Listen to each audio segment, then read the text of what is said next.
asalaamaaleykum mbokk yi dal leen ak jàmm ci seen xibaaru météo ci guddik talaata gile di ci gën a fës nag doon gannax yu kawe gu ñuy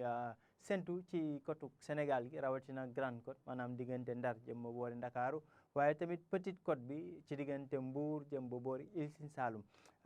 daanaka sax gannax googu tàmbale na ci côte Sénégal yi jëm nag ci biir géej démb ci guddi waaye nag dana fi desandi ba àllarba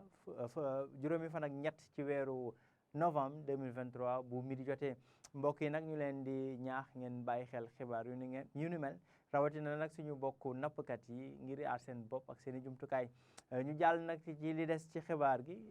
jëm ci wàllu jaww ji muy asamaan su leer goo xam ne nag ñu ngi koy séntu daanaka dina am tuuti niir waaye asamaan su leer moo fi gën a fës ci daanaka goxu réew mi yëpp waaye tamit tàngaay goo xam ne dana fës bu baax rawatina ci diggu bëccëg gi bu ñu xoolee ci guddi tey jàpp nag ba ëllëg ci suba mbokk yi asamaan si dana wéy di leer dana am tuuti niir yu fi doxantu ngelaw li nag dana jógee diggante bëj gànnaar ak penku loolee tax ba température yi dana xaw a dal ci yenn gox yi rawatina boori bëj gànnaar ñaar fukki degré ak ñaar mooy température yi gën a néew ñu ngi koy séntu ca boori Thiès jàpp boori Ndar ñaar fukki degré ak juróom benn muy température bi gën a kawe ñu ngi koy séntu ca boori Kaolack waaye Sédhiou ak boori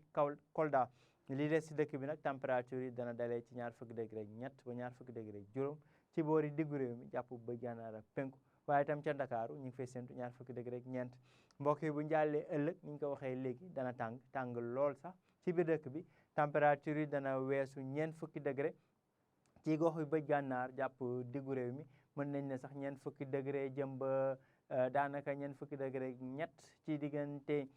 diggu réew mi maanaam boori Diourbel Kaffrine waaye tamit ca bëj gànnaar dalee ko Ndar jëm Podor jëm ba boori Matam Bakel ak Linguère foofee température yi dana fa kawe lool dana jéggi dayo ci waxtu yi ñu ne température nag dana gën a néewee ca boori Casamance fanweeri degré juróom benn ca Ziguinchor juróom ñaar ca Sédhiou ak boori Kolda bu ñu demee nag ba ci Ndakaaru ni ngeen ko seetluwee mbokk yi température nag fa lay gën a dalee bu baax teewul nag dana tàng ba léegi ci capitale bi muy boori Ndakaaru fanweeri degré ak ñeent lañ fay séntu mbokk yi ci tënk rek xibaar yi nag li ci gën a fës mooy ci wàllu géej gi Grande Côte bi jàpp Petite Côte bi foofee ñu ngi fay séntu daanaka sax gannax gi tàmbali na ci daanaka côte Sénégal bi jëm bu boori biir géej loolee nag dana fi desandi ba àllarba juróomi fan ak juróom-ñett ci weeru juróomi fan ak ñett ci weeru novembre mbokk yi ngeen baal ma ci bu midi jotee muy gannaaw suba ca la gannax gi di tàmbalee di wàcc ci côte Sénégal yi bu weesoo loolu nag tàngaay bi moo fi gën a fës rawatina nag diggu dëkk bi jëm diggu réew mi jëm boori bëj gànnaar ak penku température yi dana dalee ci ñeent fukki degré jëm ba ñeent fukki degré ak ñett ci gox yooyu le ñu leen di ñaan nag ngeen bàyyi xel xibaar yu ni mel ngir mën a aar seen bopp ak seen i jumtukaay jërë ngeen jëf mbokk yi